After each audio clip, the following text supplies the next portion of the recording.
Muchas gracias, José. Buenos días a todos y a todas.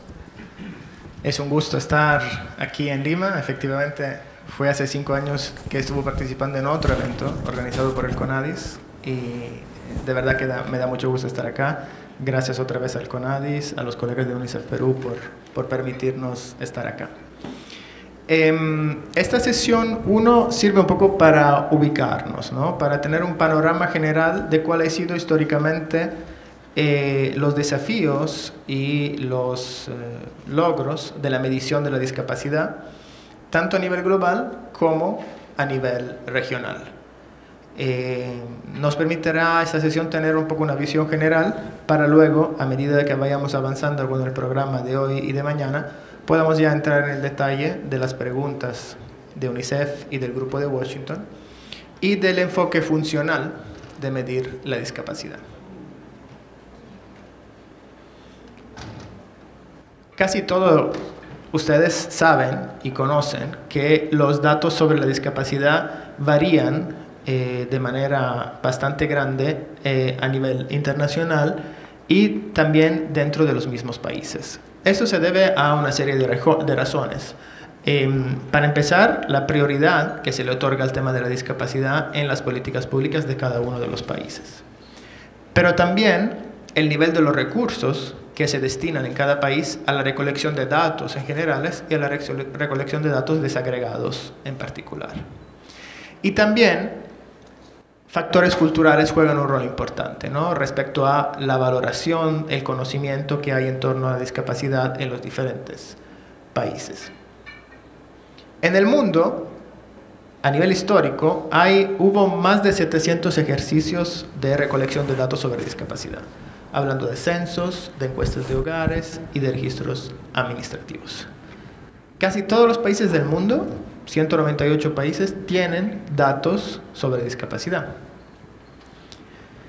Son esfuerzos que han empezado, los primeros registros de datos sobre discapacidad son desde finales de 1800. Hay 3 países en particulares que estuvieron recolectando datos durante el siglo XIX, que son India, Portugal y Estados Unidos.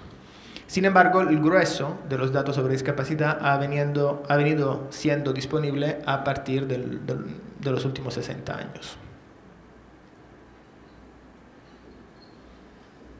Uno de los problemas es que hay diferentes definiciones de discapacidad. Una de las razones por qué los datos son tan heterogéneos es que cada país y al interno de cada país, cada institución o cada diferente método de recolección de datos usa una definición diferente de discapacidad. Y es evidente que esto actúa en favor de la heterogeneidad de estos datos. Les traje 2 ejemplos y escogí un ejemplo de Perú, justamente del censo del 93, cuando se incluyó la poliomielitis en la lista de posibles deficientes, ¿no? Otro ejemplo aún más llamativo es que en el censo de Sudáfrica de 1980, las personas entre listado de posibles discapacidades y personas con discapacidad se incluían las personas con adicciones, ¿no?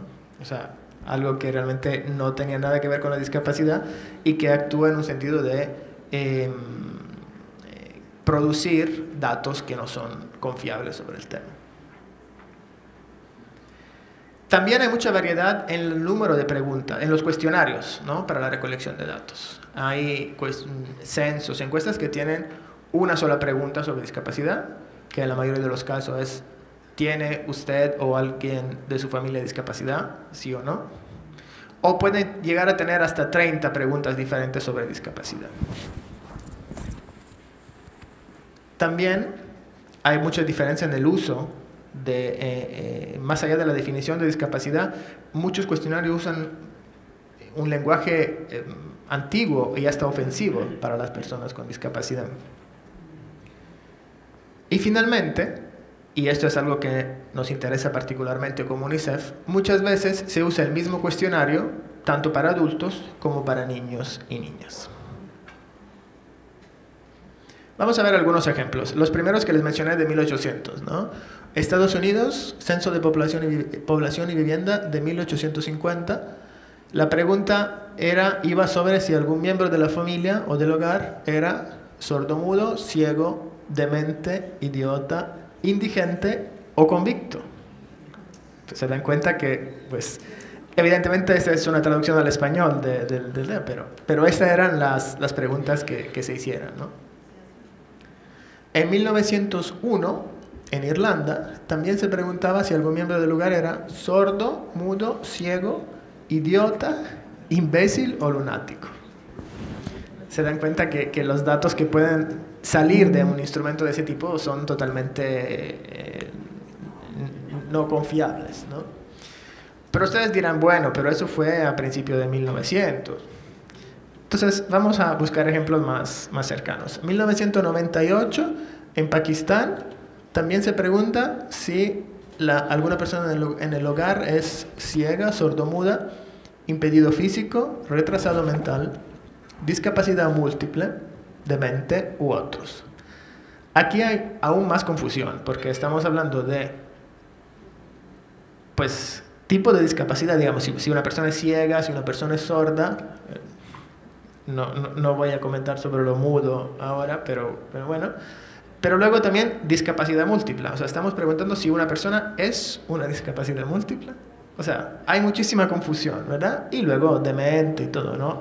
Un lenguaje totalmente alejado de lo que es la convención, ¿no? Y la visión de derechos de las personas con discapacidad.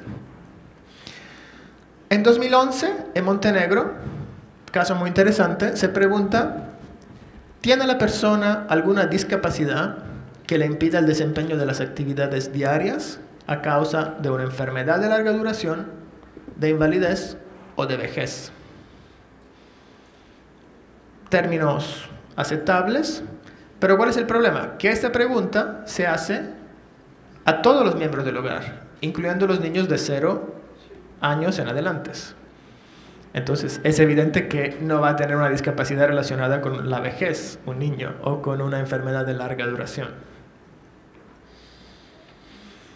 El estudio de todos esos datos, más de 300 ejercicios de recolección de datos, da tasas de prevalencias muy variables, que van del 1% al 50%. Como todos ustedes saben, las estimaciones del Informe Global de Discapacidad hablan de un 15% de la población mundial con discapacidad.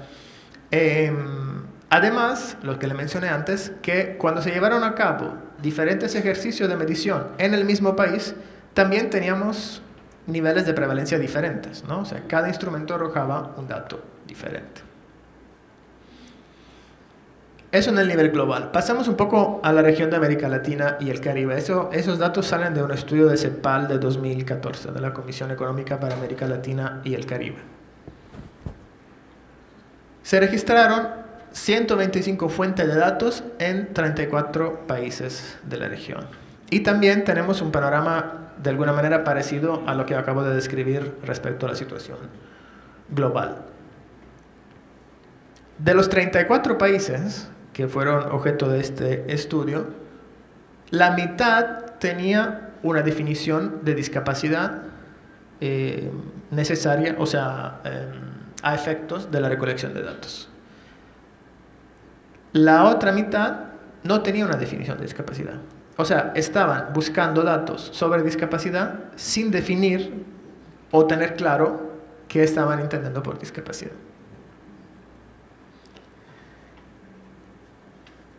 La gran mayoría de estos ejercicios de recolección de datos se llevaron a cabo entre 2000 y 2005 y digamos que en la década de los 90 y los primeros años 2000 fue cuando es el periodo de tiempo en el cual se concentran la mayor parte de estos ejercicios de recolección de datos que fueron objeto de este estudio. Al igual que en la situación global, más de la mitad de estos estudios son censos, ¿no? O sea, el censo es la manera que históricamente ha sido la más utilizada para recolectar datos sobre discapacidad, sin embargo, no la más precisa o la más confiable. En 1990 las preguntas eran relacionadas sobre todo con la que la Convención llama deficiencias o limitaciones o dificultades funcionales, ¿no? Tenía un enfoque, digamos, bastante médico de la discapacidad. Veremos luego, hoy mismo en la tarde, una sesión sobre ese tema.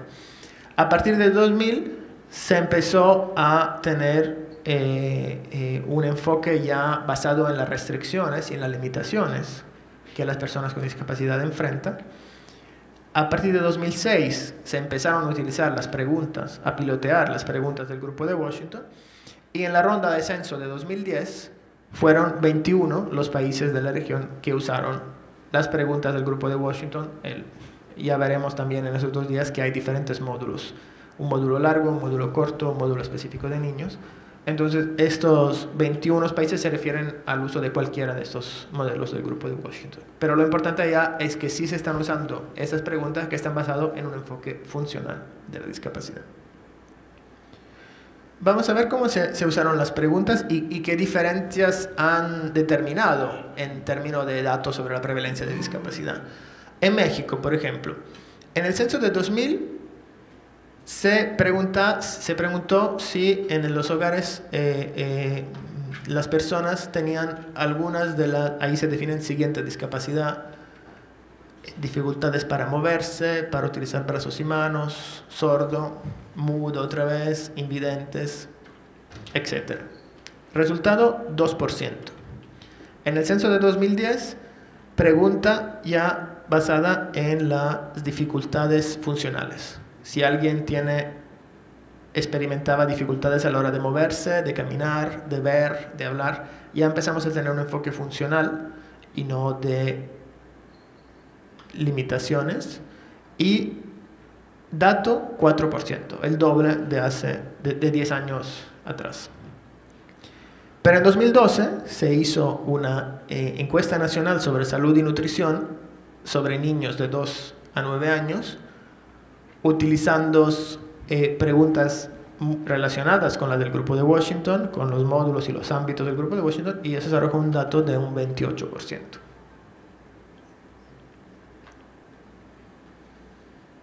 En Panamá, este es el ejemplo que más me gusta.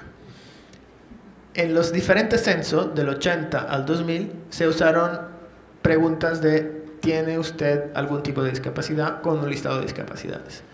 Teníamos un dato del 1% en 80 y 90, de 2% en 2000. En la primera encuesta nacional sobre discapacidad de 2005-6, se usan las preguntas basadas en el listado, en la lista de evaluación de la discapacidad de la OMS, que sí tiene un enfoque de funcionamiento. El resultado se dispara a 34%. En el censo de 2010 se vuelve a usar la misma pregunta que se usó en los censos anteriores y tenemos otra vez una prevalencia del 2%.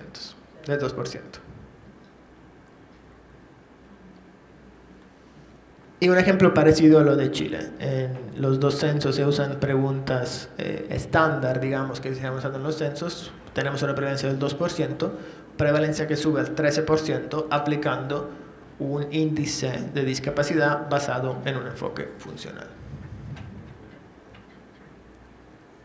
Más allá de los censos y de las encuestas de hogares, otra fuente de recolección de datos, y ustedes que vienen de diferentes instituciones estarán muy familiarizados con ellos, son los registros administrativos. Es una de las maneras más usadas también de recolectar datos sobre discapacidad, aunque están vinculados sobre todo con la prestación de servicios específicos, no tienen un enfoque de crear estadísticas poblacionales como tal. Estos registros sí que se pueden usar con fines estadísticos, pero tienen que estar alimentando una base de datos de manera sistemática y los datos tienen que ser procesados de una manera que puedan ser efectivamente usados luego para temas de comparación. Este estudio de CEPAL también nos demostró que en la mayoría de los países quien está encargado de recolectar datos de discapacidad son las oficinas nacionales de estadísticas, como la INEI en este caso. Pero en otros países son los comités, son los mecanismos nacionales de coordinación, como el CONADIS.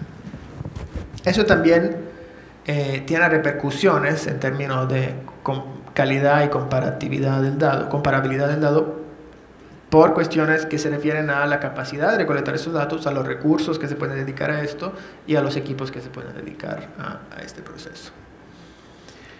Las Oficinas Nacionales de Estadísticas que se contactaron para ese estudio dijeron que el mayor problema para recolectar datos sobre discapacidad es la falta de recursos financieros, la falta de presupuesto. También la falta de recurso humano calificado, la ausencia de un mandato específico y dificultades conceptuales y operativas. En conclusión, la recolección de los datos sobre discapacidad ha sido una preocupación de todos los países. Vimos que de alguna manera todos los países han recolectado datos sobre discapacidad. El problema ha sido la manera de recolectar esos datos.